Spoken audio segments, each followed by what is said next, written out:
भगवान को नित्य धाम जाने के बाद युधिष्ठिर पांचों भाई हिमालय चले गए। पांचों भाई युधिष्ठिर महाराज जी अपने पुत्र राजा परीक्षित को राज देकर हिमालय की ओर चले गए। राजा परीक्षित राज करने लगे। उनका 4 पुत्र हुआ। सबसे बड़ा जन्मेजय है। वो बड़े धर्मनिष्ठ राजा थे, बड़े न्याय करने वाले थे। उनके राज में प्रजा कोई दुखित नहीं होता, वो सब प्रेम से रहता। साधु संत की सेवा खूब होता और बाघ गौ एक साथ पानी पीता, इतना प्रेम था। उनके राज में प्रजा लोग लड़ते झगड़ते नहीं थे, बड़े सुख पूर्वक रहते थे। एक दिन की बात है, राजा परीक्षित जंगल में घूमने गए तो एक बैल और एक गौ माता भागे जा रहे थे और एक शूद्र मुगदर से मारते हुए रगेद रहे थे, दौड़ा रहे थे। राजा परीक्षित को बड़ा क्रोध आया और कहा, रुक जाओ। सब रुक गया। राजा परीक्षित ने पास में बुलाए और बोले कि तुम लोग कौन हो, ब्राह्मण हो या देवता हो, तुम मुझे समझा सकते हो? तो बैल ने कहा कि महाराज ये सामने वाले जो देख रहे हैं, काले काले वस्त्र पहने हुए, ड्रावनी वस्त्र पहने हुए, पाप रूपी एक कलियुग महाराज है। हम महाराज बैल धर्म हो, हम धर्म हो। समय के फेर से ऐसा ही हो रहा है। और ये गौ रूपनी माता पृथ्वी है। गौ रूपनी पृथ्वी भी कहती है, राजा साहब इनको राज में रहना नहीं चाहते हैं। कलयुग में शूद्र राजा होगा और बड़े भयानक भयानक अत्याचार करेगा। मैं इनसे इस पाप में रह नहीं सकता। हम पाप को बोझ नहीं उठाएंगे, हम इसलिए भागे जा रहे हैं। तो राजा परीक्षित ने तलवार निकालकर मारने दौड़े कलयुग महाराज को। कलयुग महाराज चरणों पर गिर गए और अपना मुकुट निकालकर धर दिए। महाराज हम कहाँ जाएं? ब्रह्मा जी ने 7 युग बनाए हैं, सतयुग, त्रेता, द्वापर, कलयुग। मेरा राज तो आना ही है महाराज। आपका राज है सूर्य उदय से सूर्य अस्त तक है, हम कहाँ जाएं? मेरे राज में अवगुण भी है महाराज, तो बहुत सारी गुण भी है। यह कलयुग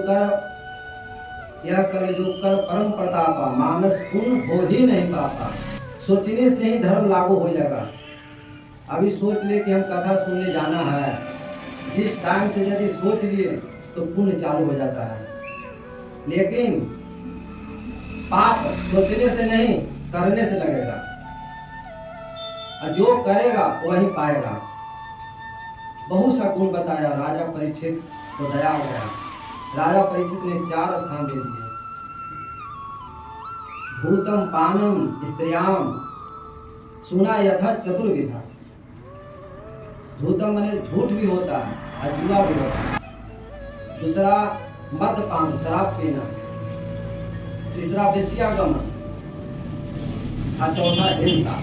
4 स्थान राजा परीक्षित दे दिए। तो हाथ जोड़कर एक स्थान और मांगे।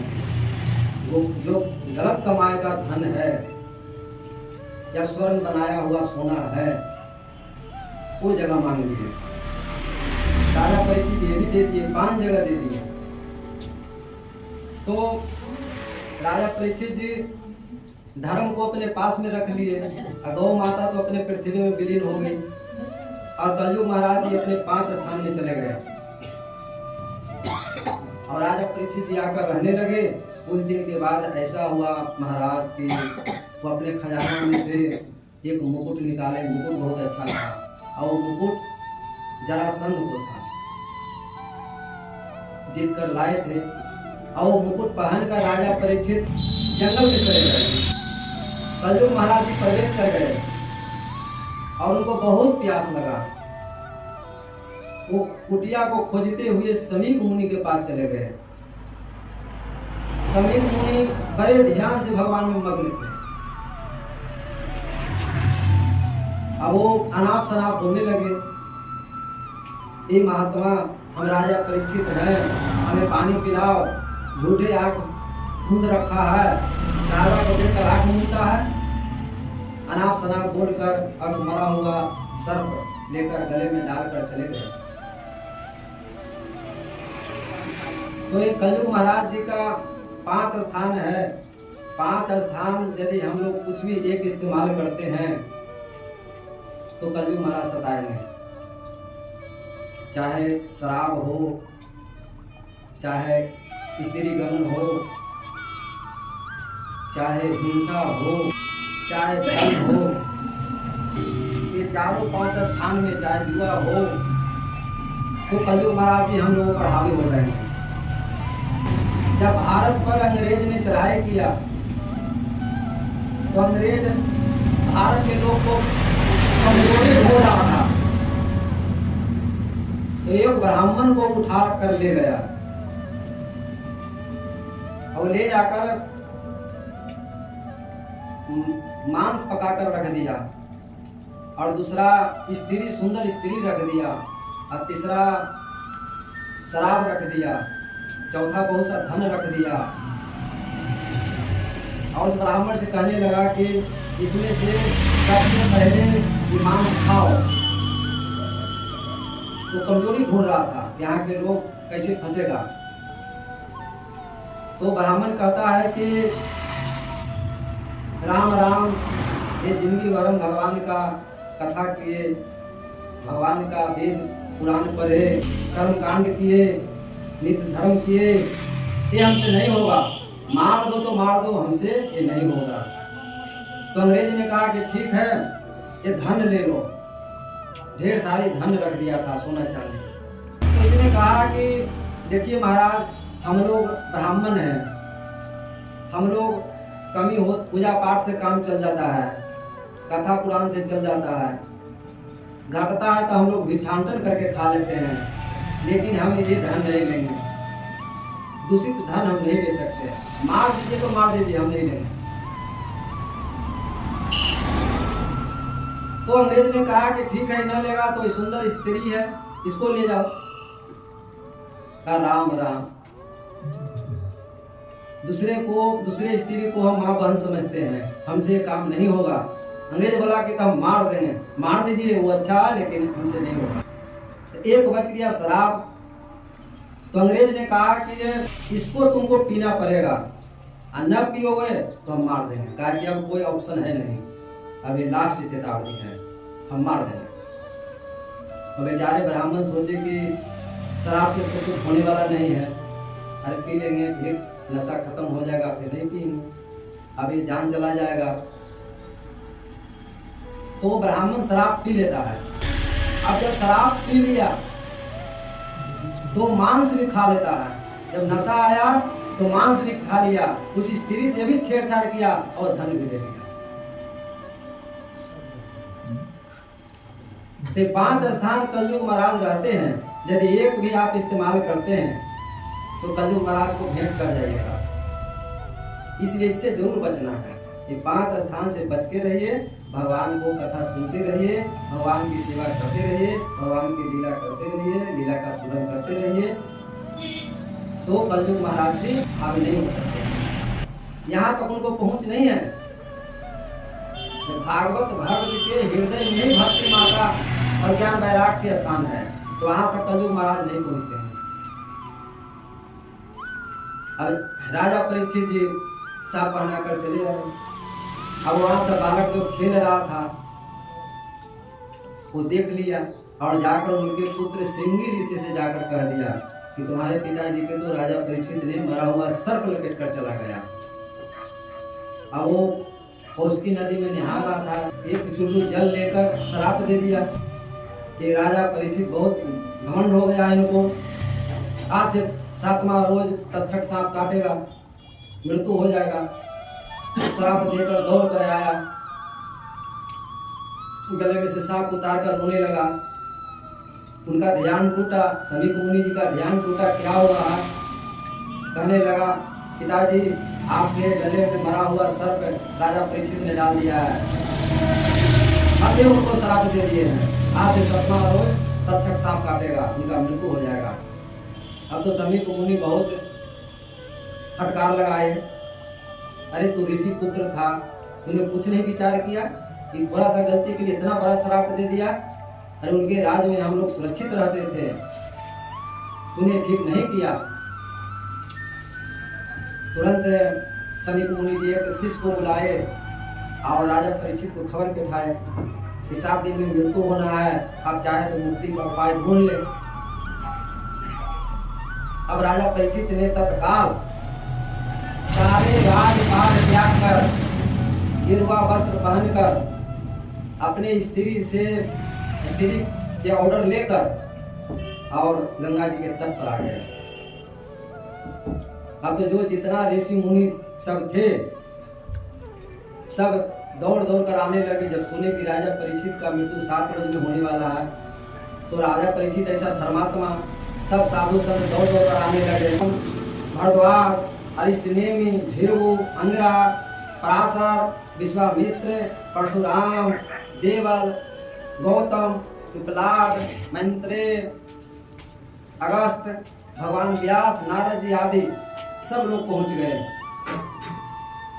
मैदान भर गया, लेकिन 7 रोज की मुक्ति के बारे में कोई नहीं बताया। तो राजा परीक्षित ने भगवान को ध्यान किए और भगवान से प्रार्थना किए कि दुष्ट तमो यपि दया रहितो अपि कृष्ण तवा अस्मिन् चास्मि परस्य। हे भगवान, मैं पापी हूँ, हमने साधु संत का अपमान कर दिया है, हमें रक्षा करें, हम आपकी शरण में हैं। जन्म सिधारे हैं तो मृत्यु भी सुधार दीजिए। भगवान ने तुरंत सुखदेव जी की प्रेरणा दी है और सुखदेव जी 16 वर्ष का युवा अर्धनग्न अवस्था में पोथी पत्रा लेकर पहुंच गए। जितना साधु संत थे सब खड़ा हो गए उनके स्वागत में। राजा परीक्षित ने उनको पूजन किए, माला पहनाए, आरती मंगल किए और व्यास गद्दी पर बैठा दिए और प्रश्न पूछे कि महाराज, मरने वाले को मुक्ति का उपाय क्या है? जो कम समय में मृत्यु होना है, 7 रोज में मृत्यु होना है, उसका क्या उपाय है? मुक्ति का क्या मार्ग है, क्या उपाय है? सुखदेव भगवान कहते हैं, इंद्रिया हिते नक्त विवेशान च्यवा बया विवाह चार्थे रया राजन कुटुंब भरनेन वा।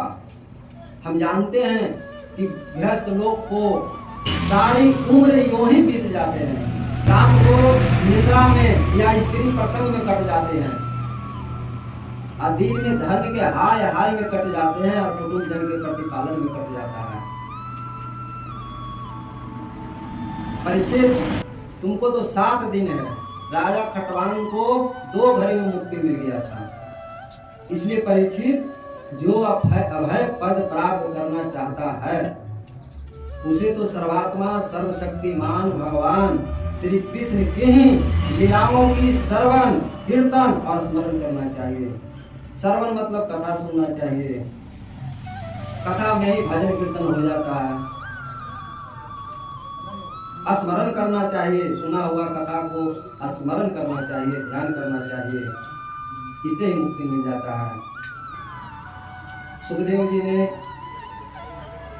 राजा परीक्षित जी को श्रोता और वक्ता के लक्षण बताए। श्रोता 2 प्रकार के होते हैं।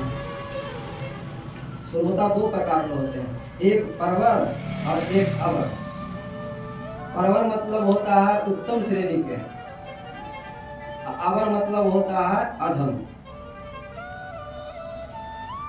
अब परवर श्रोताओं में चातक आता है, हंस आता है, सुख आता है और मीन आता है।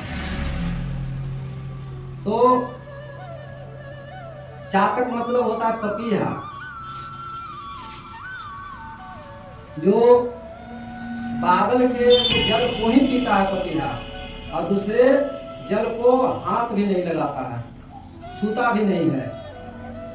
ऐसे ही यदि कुछ श्रेष्ठ श्रोता हैं तो सब कुछ छोड़कर केवल श्री कृष्ण संबंधी शास्त्रों के श्रवण करें। श्रवण करने का व्रत ले रखा है। सब कुछ छोड़कर श्री भगवान की कथा को सुनने का व्रत ले रखा है, वह चातक श्रोता कहलाता है। दूसरा है हंस। जल और दूध को एक साथ रख दो तो हंस जल को छोड़कर दूध के पी लेता है। वैसे ही यदि कोई हंस श्रोता है तो सब कुछ सुन कर भी जो शास्त्र में बताया हुआ वक्ता को व्यास जी से जो सार ग्रहण करे और अपने दिल में उतारे, वह हंस श्रोता होता है। तीसरा लक्षण है सुख। सुख माने होता तोता। तोता को यदि उनको स्वामी यदि अच्छा सिखाए, अच्छा सिखाता है तो तोता बहुत सुंदर ढंग से सीख लेता है और उससे मीठा बोलकर सुना देता है। तो वैसे ही यदि अच्छा श्रोता है तो वक्ता के व्यास जी के कथा को सुनकर अच्छे से मीठा स्वर से सबको सुना देता है या व्यास को सुना देता है। ऐसे श्रोता सुख होता है। ये उत्तम श्रोता के हम कह रहे हैं। चौथा हुआ मीन।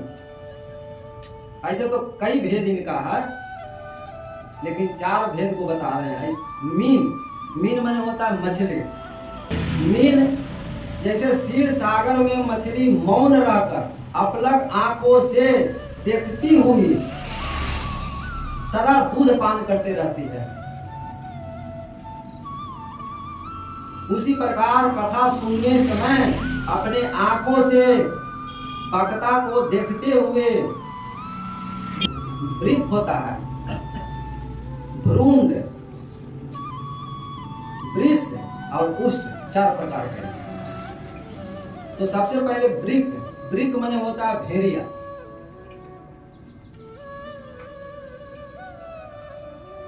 जंगल में जब बेनू की आवाज सुनकर हिरन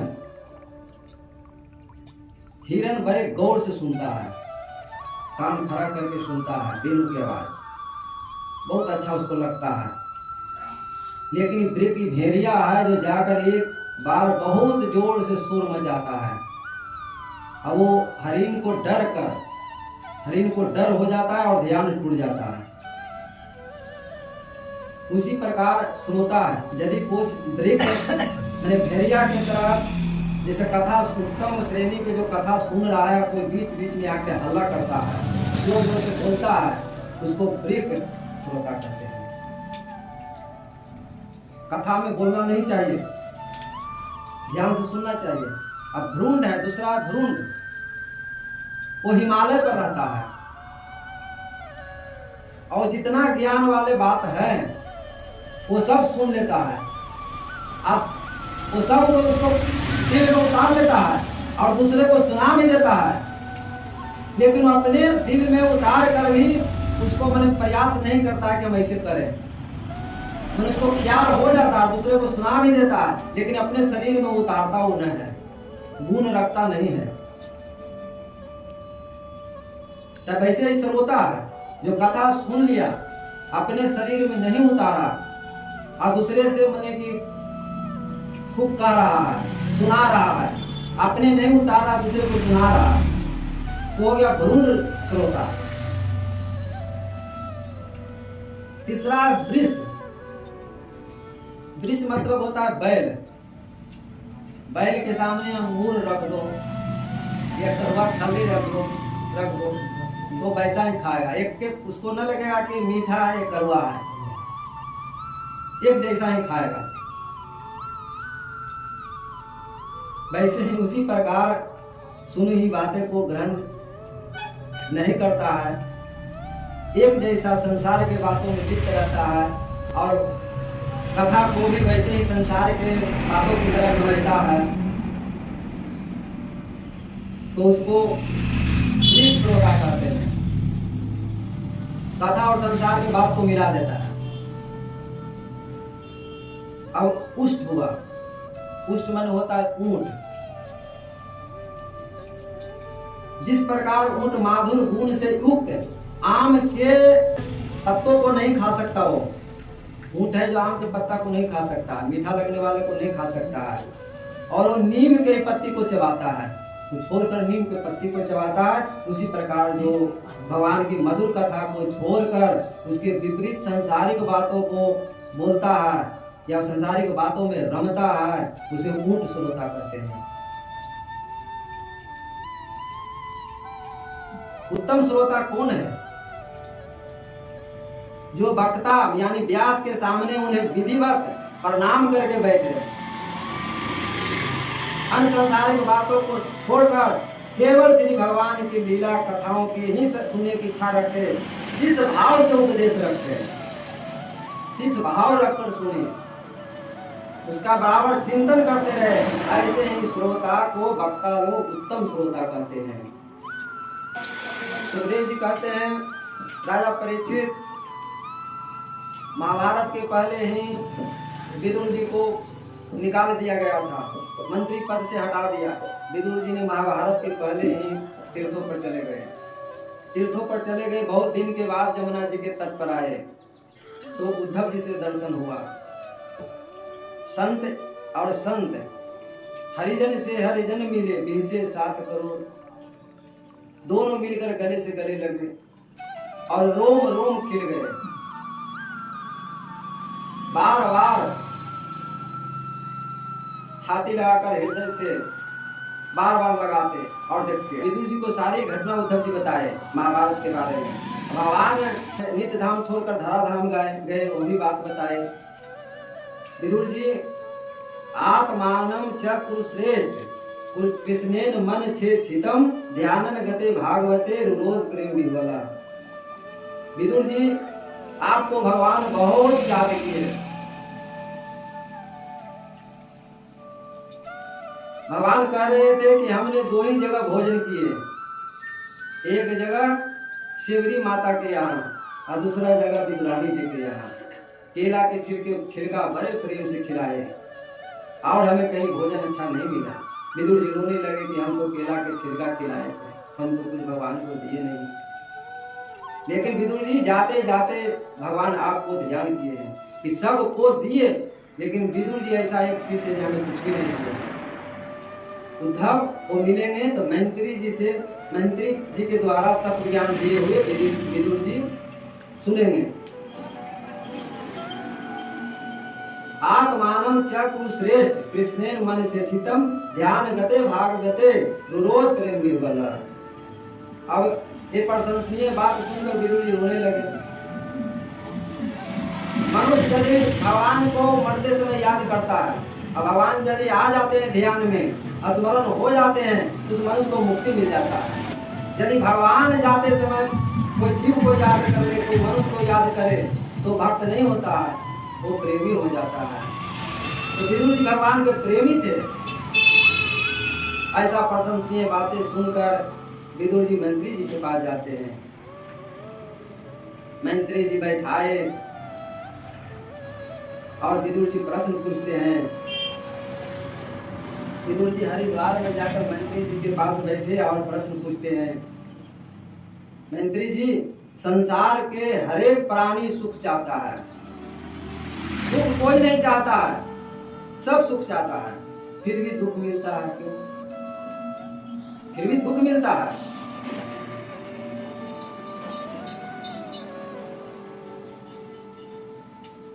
एक लकड़हारा था, लकड़ी बेचने वाले, वो नित उनका जंगल में जाकर लकड़ी बीन कर लाता और बाजार में बेचकर अपने परिवार का पालन करता। जिस दिन लकड़ी नहीं मिलता उस दिन वो भूखे रहते, भूखे रहना पड़ता। उनके पास तो कोई घर न था, न वस्त्र था, धनहीन लकड़हारा था। एक टाइम का भी भोजन नहीं रहता था। वो लकड़ी लाकर बेचने से उनका माला उठता था, दोनों टाइम का भोजन होता था। एक बार हद हो गया कि 2-3 रोज लकड़ी नहीं मिला, 2-3 रोज भूखे रहना पड़ा। जंगल में जब लकड़ी बीनने जाते उसी रास्ता पर एक साधु रहता था। साधु बड़े आनंद से रहता, बड़े सुख से रहता, भगवान के भजन करता, रूखे सूखे खाता और बड़े आनंद से रहता, मुख प्रसन्न सदा रहता। वो लकड़हारा देखता था। जब 2-3 रोज से भोजन नहीं मिला तो बाबा के पास चला गया और प्रणाम किया। बाबा ने बोला, क्या बात है बच्चा? तो अपनी सारी घटना बताए कि बाबा हम 2-3 रोज से भूखे हैं, हमें कुछ खाने का उपाय नहीं है, कोई उपाय बता दीजिए। तो बाबा ने कहा कि ठीक है, जहाँ से लकड़ी लाता है उससे आगे चले जाना, चंदन का वृक्ष मिलेगा, बगीचा मिलेगा, उसमें से तोड़ कर लाना। और आगे चला गया और चंदन का लकड़ी लाकर बेचने लगा। अब दोनों टाइम का भोजन बहुत चलने लगा, बहुत अच्छा से, वस्त्र भी बहुत अच्छा पहनने लगा और भोजन भी चलने लगा। एक दिन फिर बाबा के पास पहुंचा, फिर प्रणाम किया। बाबा ने आशीर्वाद दिया, बच्चा और कुछ चाहिए? हाँ बाबा, कुछ और हो जाता तो अच्छा था। उससे आगे और चले जाना तो चांदी का खान मिलेगा। अब वो आगे चला गया, आगे गया तो चांदी का खान मिला। अब लाकर बेचने लगा। अब तो अच्छा धन हो गया कि जमीन जायदाद खरीद लिया, कोठी बंगला भी बन गया। तो उसने सोचा कि बाबा को धन्यवाद देने चलते हैं और जाकर धन्यवाद दिए और साष्टांग दंडवत लेट कर दिए। बाबा ने आशीर्वाद दिया, बोला कि बच्चा और कुछ चाहिए? हाँ बाबा, कुछ और हो जाता तो ठीक था। तो सोना के खान बता दिए।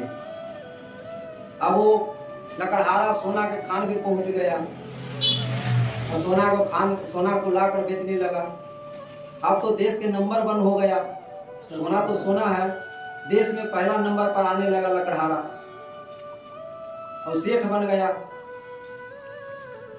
एक दिन घूमते हुए बाबा के पास आया, कहा बाबा आप भी मेरे यहाँ चलिए, अब आपकी कृपा से धन का कमी नहीं है मेरे यहाँ।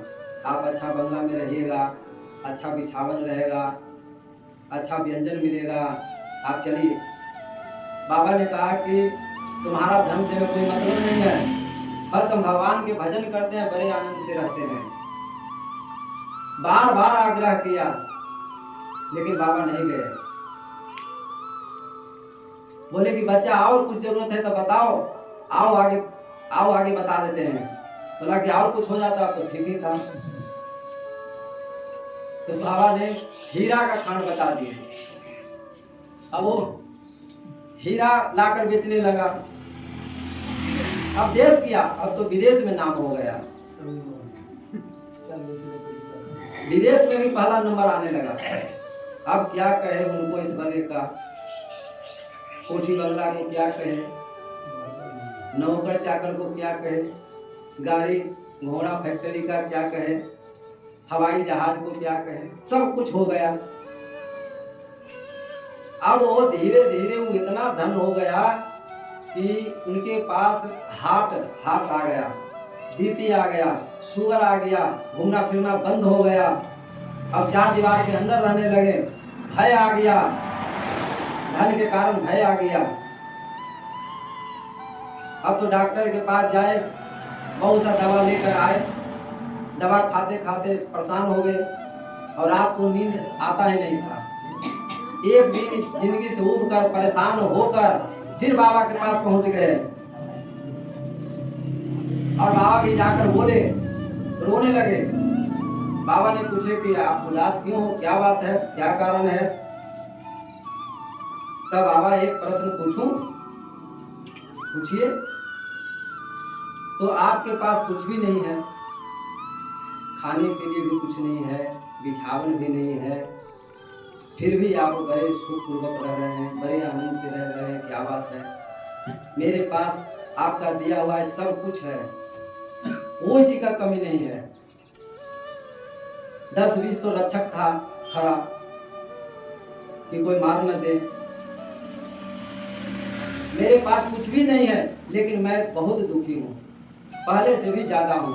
रात भर बाबा नींद नहीं आता।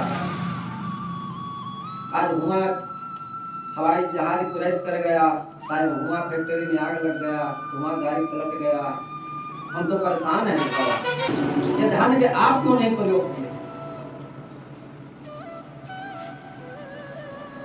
बाबा ने कहा, मुस्कुराए, बेटा ये संसार में तुमने सुख खोजा, संसार में सुख खोजा, लेकिन संसार में सुख तो है ना। दुखियालम अशाश्वतम, संसार तो दुख का भंडार है, और तूने उसमें सुख खोज रहा है।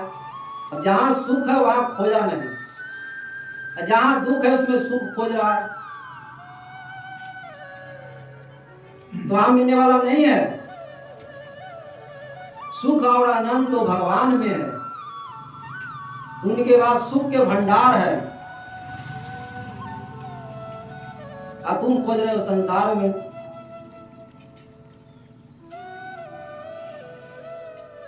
संसार में सुख नहीं है, संसार में दुख है।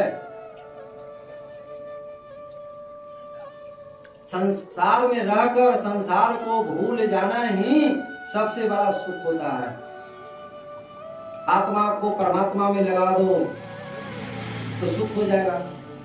एक बार जनक जी के राज में एक महात्मा आया, और महात्मा जूता कमंडल वस्त्र रख दिया और जनक जी के साथ नहाने गया।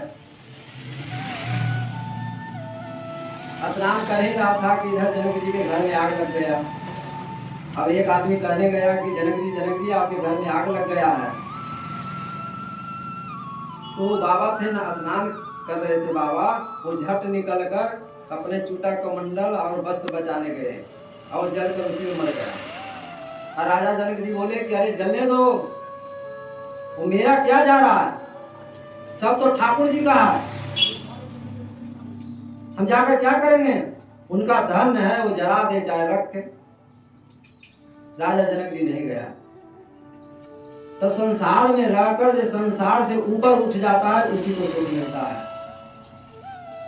संसार में रहकर संसार से ऊपर उठ जाता है उसी को सुख प्राप्त होता है। तुलसीदास जी भी रामायण में लिखते हैं कि सुख के यतन किए बहु तेरे, दुख का किया न कोई, तुलसी ये आश्चर्य है कि अधिक अधिक दुख हो। दुख का यत्न कोई करता है, सुख के सब यत्न करता है, लेकिन दुखी मिलता है। फिर तुलसीदास जी लिखते हैं रामायण में कि श्रुति पुराण सब ग्रंथ कहानी, और रघुपति भक्ति जासू सुत नाही। वेद पुराण शास्त्र सब कह रहे हैं भगवान के भक्ति ही सुख का भंडार है। किसी को पास खूब धन हो जाए और भक्ति न करे, खूब धन हो जाए, ऐसे भी कहा गया, कबीरदास जी कहें कि सुख के माथे सिर परे हरि हृदय से जाए। सुख के माथे सिर परे हरि हृदय से जाए, बलिहारी बापू का जो पलपल नाम जपाए। सुख के माथे सिर पड़ जाता है और दुख आता है तो भगवान के नाम लेता है। कि भक्ति हीन सब सुख ऐसे, लवन बिना बहु व्यंजन जैसे। जो भक्ति हीन है और उसको धन खूब है, और सब्जी पका लो, सब्जी बहुत अच्छा 5 प्रकार के पक गया, बहुत मसाला अच्छा पड़ गया, सब कुछ ठीक है, पकाने वाला भी ठीक है, नमक न दो, सब फेंका जाएगा। तो जिसके पास भक्ति न है उसके पास धन रहकर क्या करेगा? ये शरीर नश्वर है, तो नाश होने वाला है, आज मरता है कि कल मरता है। बिना नमक के जैसे सब्जी फेंका जाता है, वैसे ही धन है। यदि भक्ति नहीं है तो धन कोई काम का नहीं है, धन कोई काम में नहीं आता है। ये शरीर नश्वर है, कब नाश हो जाएगा इसको कोई ठीक नहीं है, धन कौन काम करेगा। इसलिए भक्ति बहुत जरूरी है। इसी में सुख है, यही में सब कुछ है, यही में मुक्ति है, सब कुछ यही है। भगवान के आश्रय ग्रहण कर लीजिए, भगवान की सेवा कीजिए, भगवान की कथा सुनिए, इसी से मुक्ति होती है। सुखदेव जी राजा परीक्षित जी ने उत्पत्ति के बारे में पूछे। यानी विदुर जी पूछ रहे मंत्री जी से उत्पत्ति के बारे में बताए। तो भगवान के नाभि से ब्रह्मा जी का जन्म हुआ। ब्रह्मा जी 4 पुत्र को सृष्टि किए, सनक, सनंदन, सनातन और संत कुमार। उसके बाद 4 भाई जन्म लेते ही जंगल चले गए। सनकादिक ऋषियों ने कहा हमसे उत्पत्ति नहीं होगा, सृष्टि नहीं होगा बाबा, हम जंगल में जाते हैं, भगवान के भजन करेंगे और वहीं में रहेंगे। चले गए। अब ब्रह्मा जी को क्रोध आया तो भृकुटी से शंकर जी का उत्पन्न हुआ।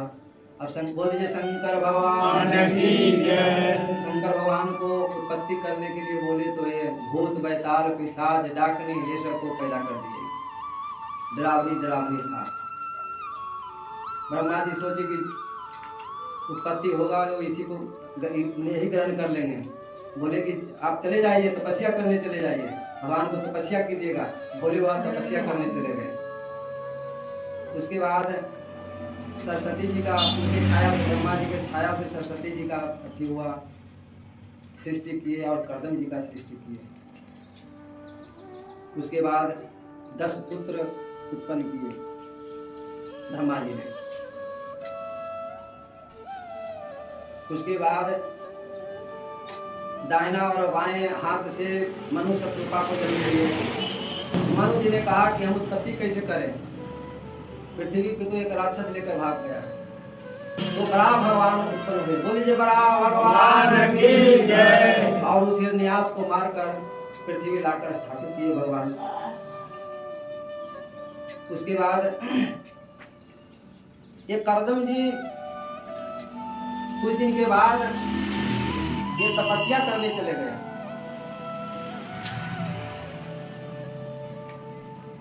सरस्वती नदी के तट पर तपस्या करने चले गए और 10,000 वर्ष तपस्या किए। क्यों किए? शादी करने के लिए किए। शादी करने के लिए तपस्या करने गए और 10,000 वर्ष तपस्या किए। भगवान प्रसन्न हो गए, भगवान प्रकट हो गए। तो कर्दम जी ने कहे, कर्दम जी से बोले कि वरदान मांगिए। कर्दम जी बोले कि प्रभु मुझे ऐसा पत्नी मिले जो कामधेनु की तरह हमें सहयोगिनी बने, सदा सहयोग करते रहे, मेरे भाव का मिले, मेरे अनुकूल मिले, ऐसा पत्नी चाहिए। भगवान गृहस्थ ही एक ऐसा पवित्र आश्रम है, इससे पवित्र आश्रम कोई नहीं है। गृहस्थ आश्रम से बढ़कर कोई पवित्र नहीं है, सब इसी पर आश्रित रहता है। गृहस्थ आश्रम 4 आश्रम है। गृहस्थ आश्रम, ब्रह्मचर्य, वानप्रस्थ और सन्यासी। गृहस्थ आश्रम के बालक ही ये सब होता है।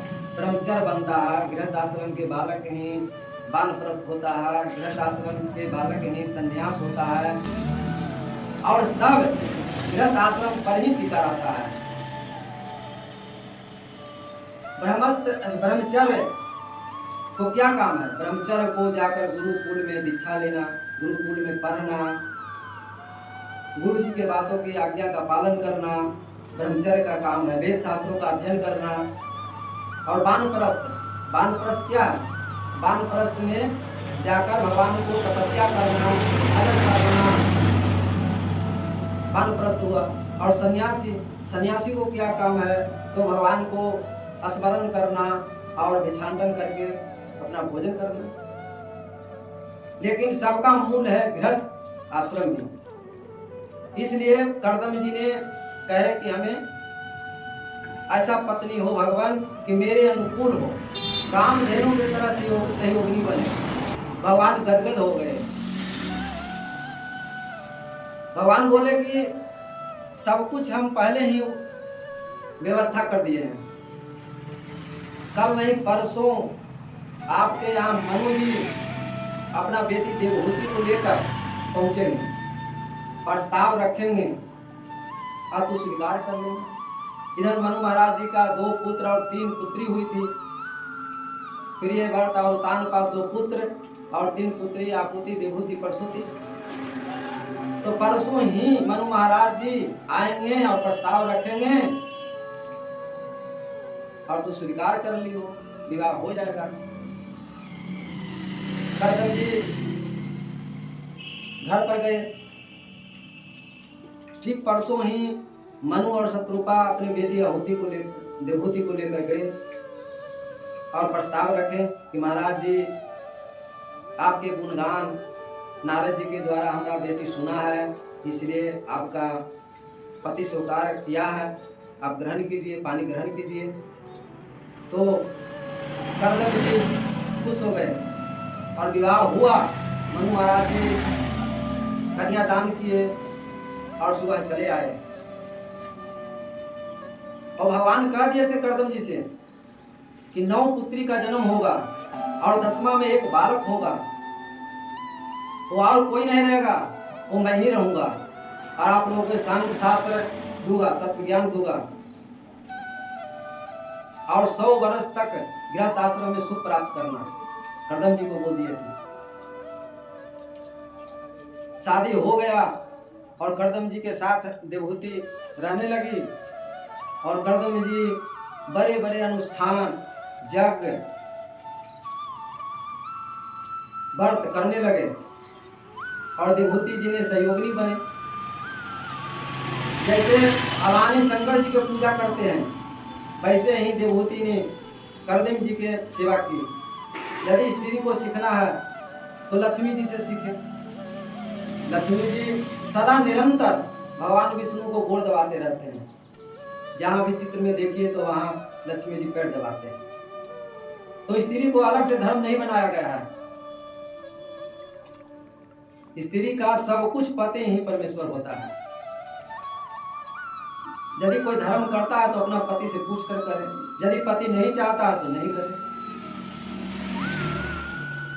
स्त्री को सब कुछ पति को सेवा करके ही प्राप्त हो जाता है। लोक परलोक स्वर्ग सब मिल जाएगा। इसलिए स्त्री को अलग से कोई व्रत उपवास नहीं बनाया गया है।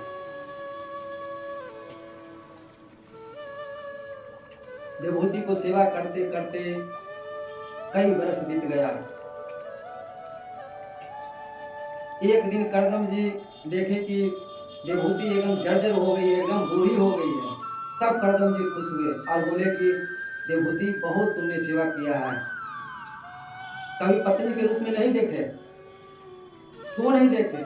गृहस्थ आश्रम ऐसा पवित्र आश्रम है कि गृहस्थ का ही भार सबके ऊपर है। 5 महायज्ञ, अग्निहोत्री, पिंडदान, पितरों की बड़े बड़े यज्ञ सब गृहस्थ ही करते हैं, सब गृहस्थ के माथे पर ही है। कोई संन्यास नहीं करता। आप पता लगाइए कहूं भी होता है तो गृहस्थ मालिक होता है, उसका गृहस्थ ही करता है। चाहे यज्ञ कर ले, चाहे कोई अनुष्ठान कर ले, चाहे कोई समारोह कर ले, सब गृहस्थ ही रहता है। और गृहस्थ को ही भगवान बनाए हैं। साधु संत की सेवा, यज्ञ, अनुष्ठान जितना है सब, श्राद्ध कर्म सब गृहस्थ को ही बनाए हैं। इसलिए सबसे उत्तम गृहस्थ ही है। गृहस्थ के घर ही भगवान अवतार लेते हैं। गृहस्थ के घर ही साधु संत अवतार लेते हैं। कोई सन्यासी के यहाँ नहीं लेते हैं, कोई ब्रह्मचर्य के यहाँ नहीं लेते हैं, कोई वानप्रस्थ के यहाँ नहीं लेते हैं, सब गृहस्थ के ही यहाँ लेते हैं। इसलिए सबसे गृहस्थ को पवित्र माना गया है। इसलिए करदम जी ने बहुत वर्षों तक अनुष्ठान करते रह गए। आज खुश होकर पूछते हैं कि देवहूति कोई वर मांगो। देवहूति माता ने कही कि प्रभु देना ही चाहते हैं तो पुत्र का सुख प्राप्त हो। स्त्री को मातृ तब ही सुख होता है, मातृ तब ही प्राप्त होता है, तब उसको सुख मिलता है। करदम जी ने तपोबल से एक विमान प्रकट किए और वो विमान साधारण नहीं था। कई दास दासियां उसमें थी, उसी में बंगला कोठी सब था, उसी में खेल के मैदान था, उसी में फूल बागीचा था, उसी में पहाड़ पर्वत नदी झरना सब कुछ था। इतना बड़ा विमान था और मन के गति चलने वाला था। अब उसमें जो दासियां थी, दोनों को ले जाकर बूंद सरोवर में स्नान करवाए, करदम जी को और देवहूति जी को। स्नान करके निकले तो 21 वर्ष के करदम जी हो गए और 16 वर्ष के देवहूति जी हो गए। सुंदर सुंदर वस्त्र पहनाया गया, बहुत स्वादिष्ट भोजन कराया गया और विमान में बैठाया गया।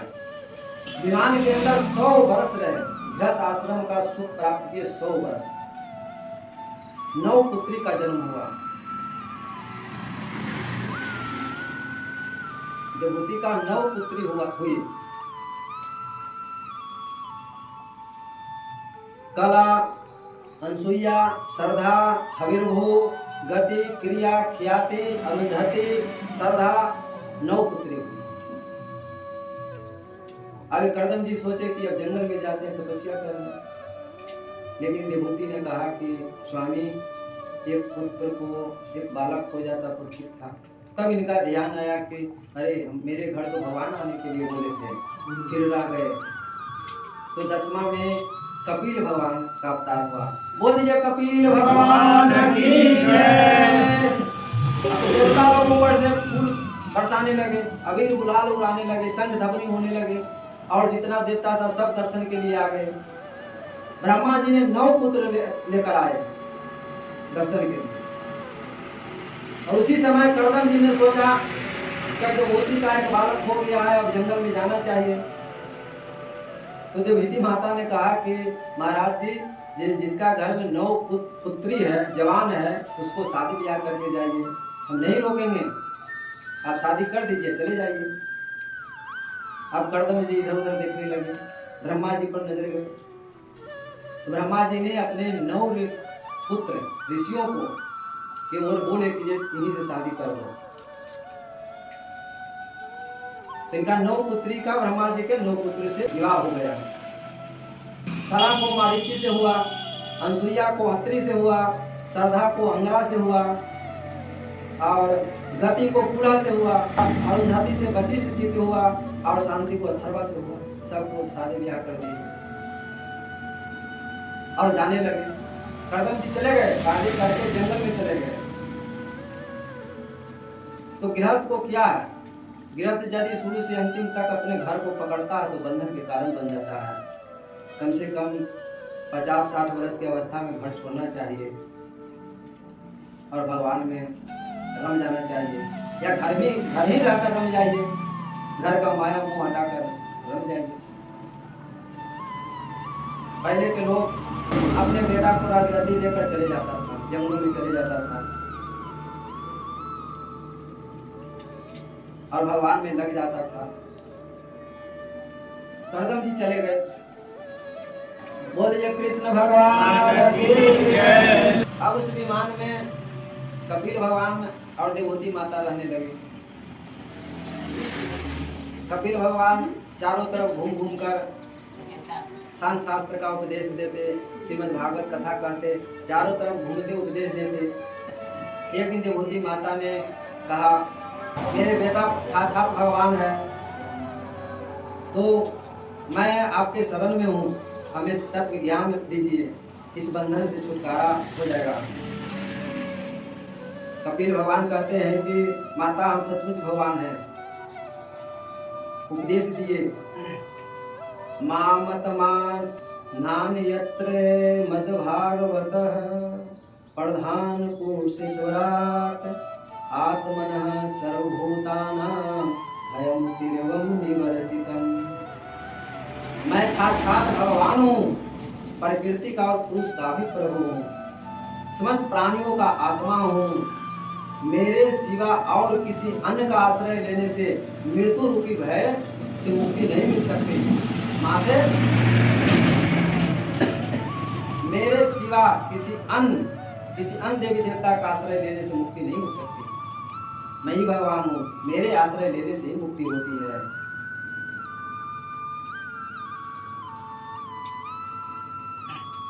माते अहिंसा सतमस्तेयम यावदर्थ परिग्रह ब्रह्मचर्य तपः शौचम स्वाध्याय पुरुषार्चनम। मन वाणी और शरीर से किसी जीव को हिंसा न करना। हम लोगों के लिए भी सीख है कि मन वाणी और शरीर से किसी जीव को हिंसा न करना, सत्य बोलना, चोरी न करना और जरूरत से ज्यादा धन संपत्ति इकट्ठा न करना। जो धन संपत्ति जरूरत से ज्यादा इस जरूरत से ज्यादा कमाता है और चाट कर रखता है, भगवान का चोर होता है। नहीं तो धन को धर्म में लगावे। ब्रह्मचर्य का पालन करना, माते तपस्या करना, पूजा पाठ करना, वेद शास्त्रों का अध्ययन करना, भगवान की सेवा करना चाहिए। माते चेतः खलवस्य बंधाय मुक्ते चात मनोमतम गुणेषु सक्तम रतम वा खुशी मुक्ते। कपिल भगवान कहते हैं, माते मन को ही इस जीव को बंधन और मोक्ष का कारण माना गया है। मन ही, ये मन ही बंधन का भी कारण है और मोक्ष का भी कारण है। यदि मन को संसार से हटाकर भगवान में लगा दिया जाए तो मोक्ष का कारण बन जाता है, मुक्ति का कारण बन जाता है। और यदि यही मन संसार में लगा दिया जाए, संसार में भटका दिया जाए तो बंधन का कारण बन जाता है। फिर उसको 84 लाख योनि में गिरना पड़ता है। सबसे दब योनि पशु है। पशु तो प्राकृतिक के अनुकूल है। आप लोग कहेंगे कैसे? पशु बंधा रहता है, वो घास खा लेगा, लेकिन उसको सामने मांस रख दो तो भूखे मर जाएगा, लेकिन मांस नहीं खाएगा। तो प्रकृति के वो अनुकूल है। मंदरा नहीं पी सकता, चोरी नहीं कर सकता,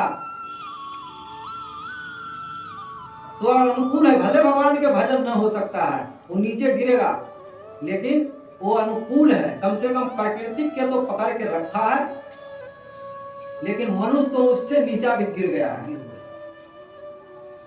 अरे बाघ भी मांस रख दीजिए तो मांस खाएगा, घास नहीं खा सकता, क्योंकि भगवान ने बनाया है।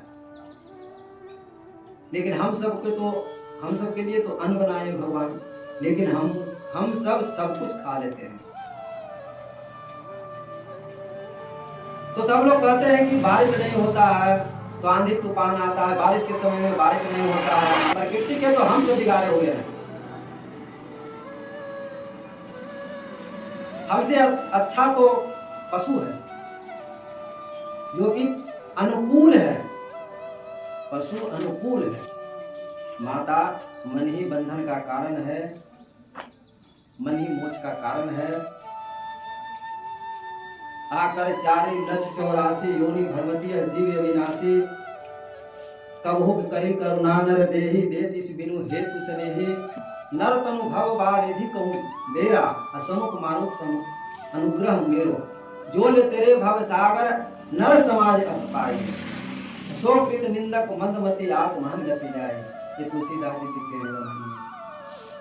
के जीव 84 लाख योनि में भ्रमित करता है। तब भगवान एक बार खुश होकर, एक बार खोज कर मनुष्य को अपना सखा बनाते हैं। कैसे? उसमें से निकाल कर मनुष्य का तन देते हैं कि जाओ बेटा, अब की बार खोज लेना हमको, हम मिल जाएंगे। और उस समय प्रार्थना भी करता है कि अब की बार हम जाएंगे तो संसार में न भूलेंगे, आपकी सेवा करेंगे, आपके कीर्तन करेंगे, आपके भजन करेंगे। और जब गर्भ में आता है तो पूर्व जन्म का उसको याद रहता है। जब तक वो ठीक रहता है, मल मूत्र पर पड़ा रहता है, जब तक दुख रहता है, जब तक ठीक रहता है, मल मूत्र में पड़ा रहता है और सोचते रहता है कि हे भगवान यहाँ से निकालो, अब की बार हम नहीं भूलने वाले हैं, अब की बार आपको सेवा करेंगे। 9 महीना भगवान को प्रार्थना करता है, तब भगवान 9 महीना के बाद उत्पन्न करते हैं। जब गर्भ से निकल जाता है तो दर्द के कारण पूर्व जन्म का सब भूल जाता है। लेकिन निष्काम भाव के बालक रहता है, उस समय उसके पास पाप नहीं रहता है, निष्काम बुद्धि का रहता है। लेकिन धीरे धीरे माता पिता के संस्कार हिलते जाता है, संसार के हवा लगते जाता है, धीरे धीरे बदलाव हो जाता है। और क्या चीज में रम जाता है? पढ़ने लिखने में रम जाता है, फिर उसके बाद शादी ब्याह हुआ उसमें रम गया, फिर धन इकट्ठा करने में लग गया, फिर भूल जाता है और फिर वो नीचे गिर जाता है। माता जो भगवान के आश्रय ग्रहण करेगा उसको मुक्ति मिलेगा। सब भूल कर भगवान के स्मरण करना चाहिए, सेवा करना चाहिए, भजन कीर्तन करना चाहिए, ज्ञान लगाना चाहिए। एक कपिल भगवान माता को तत्व ज्ञान दे रहे थे और माता ने